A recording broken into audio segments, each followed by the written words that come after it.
I've raced the Leadville Trail 100 2 years. I've won it 2 years, and the last two, and hold the women's record currently. So I'm here for my third time, and it's going to be exciting this year. A three-peat would be really sweet. I have a three-peat in 24-hour World Championships, and that was a nice little run. And yeah, 2 in a row is really cool. I don't think any woman's done 2 in a row before, and no woman's done 3 in a row. So it's definitely a goal for me, but you know, you never know what happens on race day. It'd be boring if we always knew who was going to win. This is definitely an A race for me. I've trained most of my season, you know, with this to peak for the Leadville 100, with this in mind. So I'm taking it really seriously. I'm here 2 weeks early to acclimatize. So yeah, the win is definitely on my mind, but I'll also say the women's field here this year is, you know, head and shoulders above what it's been in the past. There's 5, 6, 7 world-class athletes that I know, endurance athletes who are going to be here in the women's field.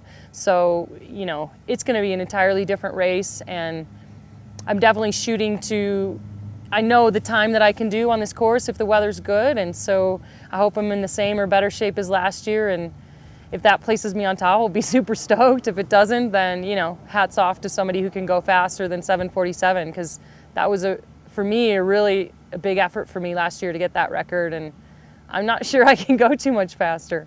The first year I came, it snowed and rained, and people couldn't hold on to their brake levers. So anything, you kind of can't count on a record-breaking time in a place like this in the mountains, really high up. It's also a long day. There's plenty of time for flats and crashes, and you know, you saw Todd Wells crash last year, and he was lucky to have Ned to give him his wheel, and so it's a roll of the dice as well. Your preparation can be perfect, your bike can be perfect, but sometimes it doesn't always come together on race day. This year, the women's race is definitely going to be more of a pack race than it has been in the past, because there's so many top women who are entered. So I do think it's going to be a little bit more similar to how the men's top end race has been in the past.